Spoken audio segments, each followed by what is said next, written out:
ಯಾಕಂತ ನೀವೆಲ್ಲರೂ ಒಳ್ಳೊಳ್ಳೆ ಪ್ರೀತಿ ನನ್ನ ಕಮೆಂಟ್ಸ್ ಆಗ್ತಿರಲ್ಲ, ಅಂಥದ್ದು ನೋಡಬೇಕು ನಿಮ್ಮೆಲ್ಲರ ಜೊತೆಗೂ ನಾನು ಬೆರಿಬೇಕು ಅನ್ನೋದಕ್ಕೋಸ್ಕರ ನಾನು ಯೂಟ್ಯೂಬ್ ಚಾನಲ್ನ ಸ್ಟಾರ್ಟ್ ಮಾಡಿಕೊಂಡೆ. ಅದರಲ್ಲಿ ನಾನು ಒಂದು ಹಂತಕ್ಕೆ ನಾನು ಬಂದಿದ್ದೀನಿ ಅಂತ ನಾನು ಅನ್ಕೊತೀನಿ. ಯಾಕಂಬೋದು ಹೆಣ್ಮಕ್ಳು ಮನೇಲಿದ್ದು ಯೂಟ್ಯೂಬ್ ಚಾನಲನ್ನು ನೀವು ಸ್ಟಾರ್ಟ್ ಮಾಡ್ಕೋಬೋದು. ಯೂಟ್ಯೂಬ್ ಚಾನಲ್ನ ಸ್ಟಾರ್ಟ್ ಮಾಡಿದಾಗ ಮಾತ್ರ ಬಹಳಷ್ಟು ನಮಗೆ ತಾಳ್ಮೆ ಬೇಕಾಗುತ್ತೆ. ಎಷ್ಟು ಪೇಷನ್ಸ್ ಅಂದ್ರೆ ಅದಕ್ಕೆ ಬಹಳಷ್ಟು ಪೇಷನ್ಸ್ ಬೇಕಾಗುತ್ತೆ. ಆ ಪೇಷನ್ಸ್ ನಮ್ಮ ಹತ್ರ ಐತೆ ಅಂತ ಅಂದರೆ ಯಾವುದೇ ರೀತಿ ಯೋಚನೆ ಮಾಡಿದೆ ನೀವು ಯೂಟ್ಯೂಬ್ ಚಾನಲ್ನ ಸ್ಟಾರ್ಟ್ ಮಾಡ್ಕೋಬೋದು. ಬೇಗ ನಾವು ಮಾನಿಟೈಸೇಷನ್ ಮಾಡ್ಕೋಬೋದು. ಇದೆಲ್ಲ ಇಲ್ಲ, ಭಾಳಷ್ಟು ನಮ್ಗೆ ಅದು ಟೈಮ್ ತೊಗೊತೈತಿ. ಆ ಪೇಷನ್ಸನ್ನು ತೊಗೊಂಡು ನಾವು ಮುಂದೆ ಬರ್ತೀವಿ ಅಂತ ಅನ್ನೋದಾರ ಯೂಟ್ಯೂಬ್ ಚಾನಲ್ ಸ್ಟಾರ್ಟ್ ಮಾಡ್ಕೋಬೋದು. ಆದರೆ ಆದಷ್ಟು ಬೇಗನಾದರೂ ತಿಂಗಳದೊಳಗೆ ನಮ್ಗೆ ಕ್ಲಿಕ್ ಆದವರು ಅದಾರ, 2 ತಿಂಗಳಿಗೆ ಕ್ಲಿಕ್ ಆದವರು ಅದಾರ, ವರ್ಷಕ್ಕೆ ಕ್ಲಿಕ್ ಆದವರು ಅದಾರ. ಅದು ನಮ್ಮ ಒಂದು ಲಕ್ ಅನ್ನೋದಕ್ಕಿಂತ ನಾವು ಕೆಲಸ ಹೆಂಗೆ ಮಾಡ್ತೀವಿ ಅದ್ರ ಮೇಲೆ ಅಂತ ಹೇಳೋದು.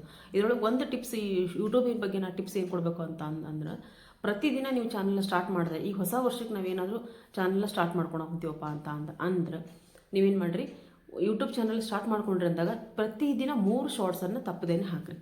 ಆಮೇಲೆ ಪ್ರತಿದಿನ ವಿಡಿಯೋ ಹಾಕಬೇಕು. ನಡಕ್ಕೆ ಗ್ಯಾಪ್ ಮಾಡೋಂಗಿಲ್ಲ. ಈಗ ನೀವು ಸ್ಟಾರ್ಟಿಂಗ ನೀವು ವಾರದಾಗ 1-2 ಹಾಕಕ್ಕೆ ಕುಂತೀರಿ ಅಂದರೆ ಅದು ಗ್ರೋ ಆಗೋಕ್ಕೆ ಚಾನ್ಸ್ ಇಲ್ಲ. ಯಾಕಂದ್ರೆ ನಾನು ಮಾಡಿರೋ ತಪ್ಪದು. ಫಸ್ಟಿಗೆ ಪ್ರತಿದಿನ ವಿಡಿಯೋ ಹಾಕಿರಿ, ದಿನಕ್ಕೆ 3 ಶಾರ್ಟ್ಸನ್ನು ಹಾಕೋಕ್ಕೆ ಪ್ರಯತ್ನ ಮಾಡಿರಿ. ಆದಷ್ಟು ಬೇಗ ನಿಮ್ಮ ಚಾನಲ್ಲು ಗ್ರೋತ್ ಆಗುತ್ತೆ ಅಂತ ಹೇಳ್ತೀನಿ. ಈ ಪೇಷನ್ಸ್ ಯಾಕೆ ಬೇಕಪ್ಪ ಅಂತ ಅಂದರೆ, ಈಗ ನನ್ನ ಜೊತೆಗಿನ ಬಹಳಷ್ಟು ಜನ ಯೂಟ್ಯೂಬ್ ಚಾನಲ್ನ ಸ್ಟಾರ್ಟ್ ಮಾಡ್ಕೊಂಡಿದ್ರು. ಬಹಳಷ್ಟು ಜನ ನನಗೆ ಗೊತ್ತಿದ್ದವ್ರು ಅಂದ್ರೆ, ಒಬ್ಬೊಬ್ಬರು ನನಗೆ ಪೇಷನ್ಸ್ ಇಲ್ಲ, ನನ್ನ ಕೈಯಲ್ಲಿ ಮಾಡೋಕ್ಕಾಗಲ್ಲ ಅಂತ ಹೇಳೋದು ಬಿಟ್ಟವ್ರು ಅದಾರ. ಆಮೇಲೆ ಒಬ್ಬೊಬ್ಬರು ಪಾಪ ಡಿಮಾನಿಟೈಸೇಷನ್ ಆಗಿ ಅದನ್ನು ಕಂಟಿನ್ಯೂ ಮಾಡ್ಕೊಂಡು ಹೋಗ್ಲಾರ್ದು ಅಲ್ಲಿಗೂ ಕೈ ಬಿಟ್ಟವ್ರು ಅದಾರ. ಆಮೇಲೆ ಅಂದರೆ ಅವ್ರಿಗೂ ಒಂದೊಂದು ಉದ್ಯೋಗ ಇದ್ದು ಅವರು ಹೊರಗೆ ಡ್ಯೂಟಿ ಮಾಡಿ ಬಂದು ಮತ್ತೆ ಈ ಚಾನಲನ್ನು ನಿಭಾಯಿಸ್ಕೊಂಡು ಹೋಗಿದ್ರು. ಆದರೆ ಅವರಿಗೆ ಸುಮ್ಮನೆ ಹಿಂಗೆಲ್ಲ ಸಮಸ್ಯೆ ಆದಾಗ ಏನಾಯ್ತು, ಬೇಡ ಅಂತ ಹೇಳಿ ಬಿಟ್ಟರು. ಇನ್ನೊಬ್ಬ ಸಿಸ್ಟರ್ ಅದಾರ, ಅವ್ರಂತೂ ಕೇಕ್ ಬಿಸ್ನೆಸ್ ಭಾಳ ಚೆನ್ನಾಗಿ ಹೊಂಟೈತೆ. ಕೇಕ್ ಬಿಸ್ನೆಸ್ಸು ಹೊಸ ವರ್ಷಕ್ಕಂತೂ ಅವ್ರು ಫುಲ್ ಬ್ಯುಸಿ ಇರ್ತಾರೆ. ಈಗ ಯಾರೂ ಇಲ್ಲ ನಮ್ಮ ಆರು ಸಿಸ್ಟರ್ ಅಂತ ಹೇಳ್ಬೋದು. ಅವರು ಪಾಪ ಅವರು ಚಾನಲ್ ಅವ್ರದ್ದು ಏನೋ ಒಂದು ಸ್ವಲ್ಪ ಸಮಸ್ಯೆ ಆಯಿತು, ಮತ್ತೆ ಅದನ್ನು ಸರಿ ಮಾಡ್ಕೊಳ್ತಾ ಕೂತ್ಕೊಂಡ್ರೆ ಆಗಂಗಿಲ್ಲ ಕೆಲಸ. ಇದ್ರೊಳಗೆ ನಂದು ಚೆನ್ನಾಗೈತಿ ಅಂತ ಹೇಳೋದು ಕೇಕ್ ಬಿಸ್ನೆಸ್ಸನ್ನು ಮಾಡೋಕ್ಕಂತರು. ಅವ್ರದ್ದು ಬಹಳ ಚೆನ್ನಾಗಿ ಕೇಕ್ ಬಿಸ್ನೆಸ್ ಹೊಂಟೈತಿ. ಹಾಗಾಗಿ ಈಗ ನಾನೇನು ಮಾಡಿದೆ, ನನಗೆ ಬೇರೆ ಯಾವುದೇ ಕೆಲಸ ಇರಲಿಲ್ಲ. ನನಗೆ ಬೇರೆ ಹೊರಗೆ ಹೋಗಿ ನಾನು ಕೆಲಸ ಮಾಡೋಕ್ಕೂ ನನಗೆ ಆಗಂಗಿಲ್ಲ. ಆಮೇಲೆ ಈಗ ಕುಚ್ಚು ಹಾಕೋದಕ್ಕೂ ನನಗೆ ಯಾಕೋ ನಾನು ಅಲ್ಲೆಲ್ಲಿಗೆ ಸ್ಟಾಪ್ ಮಾಡಿದ್ದಕ್ಕೆ ನನಗೆ ಇಂಟ್ರೆಸ್ಟ್ ಬಂದಿದ್ದು ಯೂಟ್ಯೂಬ್ ಒಳಗೆ. ನೀನು ಏನಾದರೂ ಮಾಡಿ ಯೂಟ್ಯೂಬ್ ಒಳಗೆ ನಾನು ಹೋಗ್ಬೇಕು ಮುಂದೆ. ಇಷ್ಟೆಲ್ಲ ನಾನು ನಿಮ್ಗೆ ಟಿಪ್ಸನ್ನು ಹೇಳಿದ್ದೀನಿ. ಒಂದು ಲೆಕ್ಕಕ್ಕೆ ಈ ಹೊಸ ವರ್ಷಕ್ಕೆ ನಿಮ್ಗೆ ಬೇಕಾದಷ್ಟು ಈ ಒಂದು ಟಿಪ್ಸ್ ಅಂತಾನು ನೀವು ತೊಗೋಬೋದು. ಇವನ್ನ ಹೊಸ ವರ್ಷಕ್ಕೆ ನಾವು ಏನಾದರೂ ಮಾಡಬೇಕು ಅಂತ ಹೇಳೋದು, ಒಬ್ಬರು ಏನು ಮಾಡಬೇಕು ಅಂತ ಹೇಳೋದು ಯೋಚನೆ ಮಾಡೋರಿಗೆ ಈ ಒಂದಷ್ಟು ಟಿಪ್ಸ್ಗಳನ್ನು ಫಾಲೋ ಮಾಡ್ಬೋದು ನೀವು. ನಾನು ಹೇಳಿದೆ, ಅರಿ ವರ್ಕು, ಕುಚ್ಚು ಹಾಕೋದು, ಮನೇಲಿ ಟೈಲರಿಂಗ್ ಮಾಡೋದು, ಆಮೇಲೆ ಫಿಕೋ ಫಾಲ್ಸ್ ಮಾಡೋದು, ಆಮೇಲೆ ಒಂದು ಈ ಚಟ್ನಿ ಪುಡಿಗಳನ್ನ ಹೊರಗೆ ಕೊಡ್ತಾರೆ, ಅದನ್ನು ಮಾಡ್ಬೋದು. ರೊಟ್ಟಿ ಬಿಸ್ನೆಸ್ ಮಾಡ್ಕೊತ ಹೋಗ್ಬೋದು. ಆಮೇಲೆ ಕೊನೆಗೆ ಒಂದು ನನಗೆ ತಿಳಿದಿರುವಂಥ ಮಾರ್ಗಗಳಿವು ಅಷ್ಟು. ಆಮೇಲೆ ಯೂಟ್ಯೂಬ್ ಚಾನಲ್ ಸ್ಟಾರ್ಟ್ ಮಾಡ್ಕೊಳೋದು. ಯೂಟ್ಯೂಬ್ ಚಾನಲ್ ಸ್ಟಾರ್ಟ್ ಮಾಡ್ಕೊಂಡ್ರೆ ಅಂದರೆ ಪೇಷನ್ಸಿಂದ ಕೆಲಸ ಮಾಡ್ಕೊತ ಹೋಗ್ರಿ ಅದ್ರೊಳಗೆ ನಿಮ್ಗೆ ಸಕ್ಸಸ್ ಕಾಣ್ತೈತೆ ಅಂತ ಹೇಳ್ತೀನಿ. ನನ್ನದೊಂದು ಕನಸು ಏನಪ್ಪ ಅಂದ್ರೆ, ನಾನೊಂದು ಪ್ಲೇ ಬಟನ್ನ ತೊಗೋಬೋದು. ಮತ್ತೆ ನಿಮಗೆ ಹೇಳ್ತಿದ್ದೀನಿ, ನಾನೊಂದು ಪ್ಲೇ ಬಟನ್ನ ತೊಗೊಳ್ಳೇಬೇಕು, ತೊಗೊಳ್ತೀನಿ ಅನ್ನೋ ಭರವಸೆ ನನಗೈತಿ. ಅದಕ್ಕೆ ನಿಮ್ಮೆಲ್ಲರ ಪ್ರೋತ್ಸಾಹ ನನಗೆ ಬೇಕು. ಮನೇಲಿರೋ ಪ್ರೋತ್ಸಾಹ ಅಂತೂ ಸಿಕ್ಕಾಗೈತಿ, ಆದರೆ ನಿಮ್ಮೆಲ್ಲರ ಪ್ರೀತಿ ಪ್ರೋತ್ಸಾಹ ಬಂದಿತ್ತು ಅಂದ್ರೆ ಆದಷ್ಟು ಬೇಗ ನಾನು ಪ್ಲೇ ಬಟನ್ನ ತೊಗೊತೀನಿ. ಪ್ಲೇ ಬಟನ್ ತೊಗೊಳಕ್ಕೆ ಏನಾಗಬೇಕಪ್ಪ ಅಂತ 1 ಲಕ್ಷ ಸಬ್ಸ್ಕ್ರೈಬರ್ನ ನಾನು ಮಾಡಬೇಕು.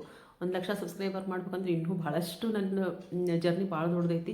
24,000 ಅಂತೂ ನಾನು ಕಂಪ್ಲೀಟ್ ಮಾಡಿದ್ದೀನಿ. ಈಗ ಅದು ಒಂದು ನನಗೆ ಖುಷಿ ಐತಿ. ಹೊಸ ವರ್ಷಕ್ಕೆ 24,000 ಕಂಪ್ಲೀಟ್ ಮಾಡಿಕೊಂಡು ಹೊಸ ವರ್ಷಕ್ಕೆ ನಾನು ಕಾಲಿಡ್ತಿದ್ದೀನಿ. ನೆಕ್ಸ್ಟ್ ಇಯರು ಇನ್ನೂ ಹೆಚ್ಚಿಗೆ ನನಗೆ ಸಬ್ಸ್ಕ್ರೈಬರ್ ಆಗಲಿ, ಇನ್ನೂ ಒಳ್ಳೊಳ್ಳೆ ವಿಡಿಯೋಗಳನ್ನ ನಾನು ತರ್ತೀನಿ, ತರೋದಕ್ಕೆ ಪ್ರಯತ್ನ ಮಾಡ್ತೀನಿ. ಆಮೇಲೆ ನನ್ನ ಒಂದು ಸಣ್ಣದಾಗಿರುವಂಥ ಈ ಒಂದು ಸೋಪು, ಆಯಿಲು ಮತ್ತು ಈ ಒಂದು ಬಂಗ್ ಪೌಡ್ರನ್ನ ನಾನು ಇನ್ನೂ ಹೆಚ್ಚಿಗೆ ಚೆನ್ನಾಗಿ ಒಂದು ಕಡಿಮೆ ಕ್ವಾಂಟಿಟಿ, ನಾವು ಪೂರ್ತಿಯಾಗಿ 250 ಗ್ರಾಮ್ ಅಂತ ಹೇಳೋದು ಕೊಡ್ತಿದ್ದೆ. ಈಗ ಅಂತ ಕಡಿಮೆ ಕ್ವಾಂಟಿಟಿಗೆ ತೊಗೊಂಡು ಬಂದು ಎಲ್ಲರಿಗೂ ಅದೊಂದು ಹೆಲ್ಪ್ ಆಗಬೇಕು. ಯಾಕಂತಂದ್ರೆ ಭಾಳ 250 ಗ್ರಾಮ್ ಅಂದರೆ ರೇಟ್ ಜಾಸ್ತಿ ಆಗುತ್ತೆ ಅಂತ ಹೇಳೋದು ಬಿಡೋರು ಅದಾರ.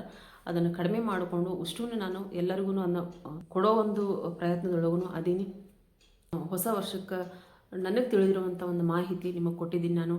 ಆಮೇಲೆ ಎಲ್ಲರೂ ಹೆಣ್ಮಕ್ಳು ಮನೇಲಿ ಕೂತ್ಕೊಂಡು ಒಂದು ಸ್ವಲ್ಪ ಆ ಕಡೆ ಈ ಕಡೆ ಫೋನು TV ನೋಡೋದನ್ನು ಬಿಟ್ಟು ಒಂದು ಸ್ವಲ್ಪ ನಮಗೋಸ್ಕರ ನಮಗೇನಾದರೂ 4 ಸಂಪಾದನೆ ನಾವು ಮಾಡ್ಕೋಬೇಕು ಅಂತ ಅನ್ನೋ ಯೋಚನೆ ಮಾಡೋರು, ನಾನು ಹೇಳಿರುವಂಥ ಟಿಪ್ಸ್ಗಳಲ್ಲಿ ಯಾವುದಾದ್ರೂ ಒಂದು ಟಿಪ್ಸನ್ನು ಆರಿಸ್ಕೋರಿ. ಹೊಸ ವರ್ಷಕ್ಕೆ ನಿಮ್ಮದೇ ಆದಂಥ ಒಂದು ಹೆಜ್ಜೆನ ನೀವು ಇಡ್ರಿ ಅಂತ ಹೇಳ್ತೀನಿ. 2025ರಲ್ಲಿ ಆಗಿರುವಂಥ ಎಲ್ಲ ಕೆಟ್ಟ ಘಟನೆಗಳನ್ನು ಮರೀರಿ, ಮತ್ತು ಒಳ್ಳೆಯ ಘಟನೆಗಳು, ಒಳ್ಳೆಯ ಕ್ಷಣಗಳು, ಒಳ್ಳೆಯ ದಿನಗಳನ್ನ ನೆನಪು ಮಾಡ್ಕೊತ ನಾವು ಹೊಸ ವರ್ಷಕ್ಕೆ ಕಾಲಿಡೋಣ. ಮುಂದೆ ಬರೋ ದಿನಗಳೆಲ್ಲ ಸುಖ, ಶಾಂತಿ, ನೆಮ್ಮದಿಯಿಂದ ಕೂಡಿರಲಿ. ಎಲ್ಲರಿಗೂ ದೇವರು ಆಶೀರ್ವಾದ ಮಾಡಲಿ, ಒಳ್ಳೆಯದಾಗಲಿ ಅಂತ ಹೇಳ್ತಾ ಮೊದಲಿಗೆ ಅಡ್ವಾನ್ಸ್ ಆಗಿ ಇವತ್ತು ಹೊಸ ವರ್ಷದ ಶುಭಾಶಯಗಳನ್ನ ಎಲ್ಲರಿಗೂ, ಹೊಸ ವರ್ಷದ ಶುಭಾಶಯಗಳು. ಎಲ್ಲರಿಗೂ ಸುಖ ಶಾಂತಿ ನೆಮ್ಮದಿ ಸಿಗಲಿ, ಆ ದೇವರು ಎಲ್ಲರಿಗೂ ಒಳ್ಳೇದು ಮಾಡಲಿ ಅಂತ ಹೇಳೋದು ಕೇಳ್ಕೊತ ಈ ವಿಡಿಯೋನ ಇಲ್ಲಿಗೆ ಎಂಡ್ ಮಾಡ್ತಿದ್ದೀನಿ. ಎಲ್ಲ ಟಿಪ್ಸ್ಗಳು ಮತ್ತು ನಾನು ಹೇಳಿರುವಂಥ ಒಂದು ಮಾಹಿತಿ ಇಷ್ಟ ಆಗೈತೆ ಅಂತ ತಿಳ್ಕೊಂಡು, ಇಷ್ಟ ಆಗಿದ್ರೆ ದಯವಿಟ್ಟು ಒಂದು ಲೈಕ್ ಮಾಡಿರಿ, ಹಂಗೆ ಶೇರ್ ಮಾಡಿರಿ, ಕಮೆಂಟ್ ಬಾಕ್ಸಲ್ಲಿ ಕಮೆಂಟ್ ಹಾಕೋದನ್ನು ಮರೆಯೋಕ್ಕೆ ಹೋಗ್ಬೇಡ್ರಿ. ಮತ್ತು ಮುಂದೆ ಒಂದು ಸಣ್ಣದೊಂದು ಬಿಸ್ನೆಸ್ಸನ್ನು ನಾನು ನೋಡ್ಕೊಂಡು ಬಂದಿದ್ದೀನಿ. ಆ ಒಂದು ಬಿಸ್ನೆಸ್ಸನ್ನು ನೀವು ಮನೇಲಿ ಮಾಡೋದಾಯ್ತು ಅಂತ ಅಂದ್ರೆ, ಇಲ್ಲ ಒಂದು ಚಿಕ್ಕದಾಗಿ ಶಾಪ್ ನಾವು ಮಾಡ್ತೀವಿ ಅನ್ನೋದಾದ್ರೆ, ಬಿಸ್ನೆಸ್ಸನ್ನು ಮಾಡೋ ಅಂಥ ಒಂದು ಐಡಿಯಾನು ನಿಮಗೆ ನಾನು ಕೊಡ್ತೀನಿ. ನೆಕ್ಸ್ಟ್ ವಿಡಿಯೋ ಒಳಗೆ ಅದನ್ನ ತೊಗೊಂಡು ಬರ್ತೀನಿ. ಎಲ್ಲರೂ ಚಾನಲ್ನ ಸಬ್ಸ್ಕ್ರೈಬ್ ಮಾಡಿಕೊಂಡು ಆಲ್ ಬಟನ್ ಕ್ಲಿಕ್ ಮಾಡಿರಿ ಅಂತ ಹೇಳ್ತಾ, ನಿಮ್ಮ ಅನಿಸಿಕೆ ಅಭಿಪ್ರಾಯಗಳನ್ನ ನನಗೆ ಕಮೆಂಟ್ ಬಾಕ್ಸಲ್ಲಿ ತಿಳಿಸಿರಿ. ವಿಡಿಯೋನ ಏನು ಮಾಡ್ತಿದ್ದೀನಿ. ಬಾಯ್ ಫ್ರೆಂಡ್ಸ್, ಬಾಯ್.